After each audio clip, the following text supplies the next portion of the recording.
गो शब्द का अर्थ गाय होता है, गो शब्द का अर्थ इंद्र भी होता है, गो शब्द का अर्थ उपनिषद भी होता है। सर्वोपनिषदों गावः, सभी उपनिषद क्या है? सर्वोपनिषदों गावः। गाय की बड़ी महिमा है महाराज। गाय सनातन धर्म का प्राण है।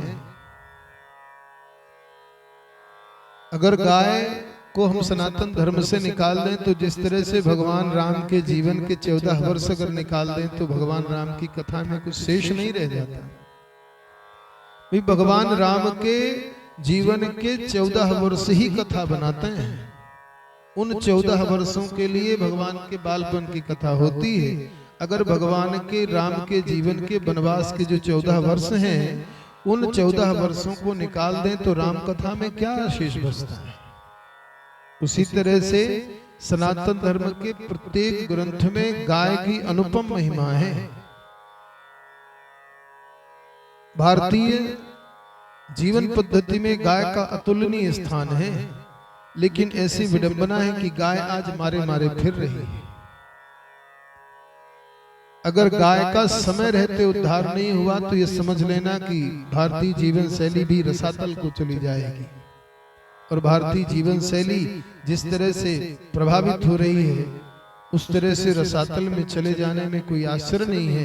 इसलिए सनातन धर्म के प्रत्येक व्यक्ति को अब इस बात की जिम्मेदारी लेनी पड़ेगी कि वो किसी ना किसी रूप से वो गाय से जुड़ेगा और गौ रक्षा के साथ में गौ सेवा का व्रत लेते हुए गाय को पुनः स्थापित करने के लिए, पुनः उद्धारित करने के लिए अपने अपने यत्न करेगा। तो गोसु उपनिषत्सु कर्णः यस्य गोकर्णः और सर्वोपनिषदः सर्वोपनिषदों गावः। गाय की चर्चा हुई इसलिए विषय आ गया। गोकर्ण जी महान ज्ञानी हुए। धुंधकारी दुराचारी हुआ, ऐसा दुराचारी हुआ, ऐसा दुराचारी हुआ, ऐसा दुष्ट था कि धुंधकारी के संबंध में श्रीमद् भागवत कथा में कहा है कि सवहस्तेन भोजनम, वो मुर्दे के हाथ से भी भोजन ग्रहण कर लेता है। अच्छा, जीवन में जो सत्कर्म ना करे वो मुर्दे जैसा ही है। जिसके जीवन में भगवान का नाम ना हो, जिसके जीवन में भक्ति ना हो, जो केवल धन के लिए जीवन जी, वो धन पशु हो जाता है। मुर्दे तो सब हैं भाई, कोई वर्तमान का मुर्दा है, कोई भविष्य का मुर्दा है। इस शरीर से अगर प्राण तत्व निकल गए तो प्राण तत्व निकलते ही शरीर क्या बन जाता है? मुर्दा बन जाता है। किसी के भी हाथ के भोजन लेने का मतलब जिसके जीवन में भक्ति ना हो, भजन ना हो, तुलसी ना धारण करता हो, किसी तरह के कोई संस्कार ना हो, मदिरा पान करता हो, चोरी से धन कमाता हो, भ्रष्टाचार से धन कमाता हो, ऐसे अनेकानेक प्रकार से धन संचित करे और उसके हाथ का धन ग्रहण करना ये जीव का स्वभाव होता है। सवहस्तेन भोजनम, धुंधकारी क्या करता है? मुर्दे के हाथ का भी भोजन ग्रहण कर लेता है।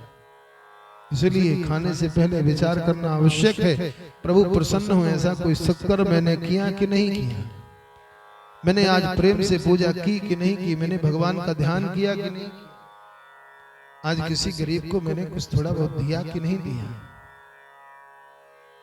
जीवन में गृहस्थ का ये धर्म होता है।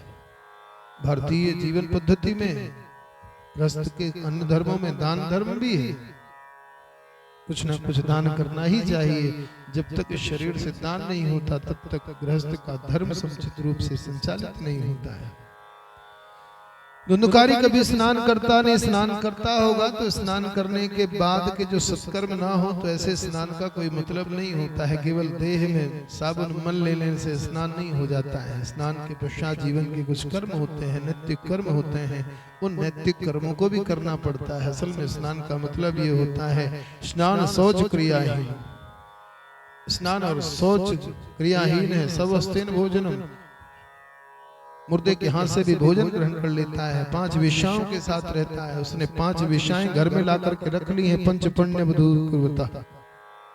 5 वेश्याएं कौन है भाई? ये जीव जिसने जन्म लिया सत्संग किया नहीं इसलिए विवेक हुआ नहीं। इस संसार को भोगने के लिए कामना रूपी जीव का जन्म हुआ। अब ये केवल इस संसार अपने सुख के लिए संसार में भ्रमण करता हुआ, शब्द है, स्पर्श है, रूप है, गंध है, रस है, इन पांच के आश्रय को लेकर के केवल इनकी प्रसन्नता के लिए जीवन भर कर्म करता रहा, दुराचार करता रहा। और एक समय ऐसा आया कि इनकी पूर्ति के लिए जीवन भर यत्न करता हुआ वृद्धावस्था जब होती है महाराज, जीव का सरल स्वभाव है कि हम अच्छा देखना चाहते हैं, अच्छा सुनना चाहते हैं, अच्छा पाना चाहते हैं, शरीर का सुख चाहते हैं। लेकिन जब वृद्धावस्था होती है, जरा का आक्रमण होता है, वृद्धावस्था होते ही सबसे पहले यही चीजें छूटती हैं। स्वाद अच्छा नहीं लगता, आंखों में दिखाई नहीं देता, कानों में सुनाई नहीं देता, घ्राण शक्ति कमजोर हो जाती है, स्वास्थ्य खराब होता तो कितना भी खाओ अच्छा नहीं लगता है, पहले स्वादेंद्री नष्ट होती है। धुंधकारी ने माता और पिता को त्रास देना शुरू किया। गोकर्ण जी का एक दिन आना होता है। गोकर्ण जी समझाते हैं, पिताजी देहे अस्थि मांस रुधिरे अभिमतिम त्यजत्वम जाया सुता दिसु सदा ममतां विमुञ्च पश्यानिशं जगदिदं क्षणभंगनिष्ठं वैराग्यरागरसिको भवभक्तिनिष्ठः धर्मं भजस्व सततं त्यज लोक धर्मा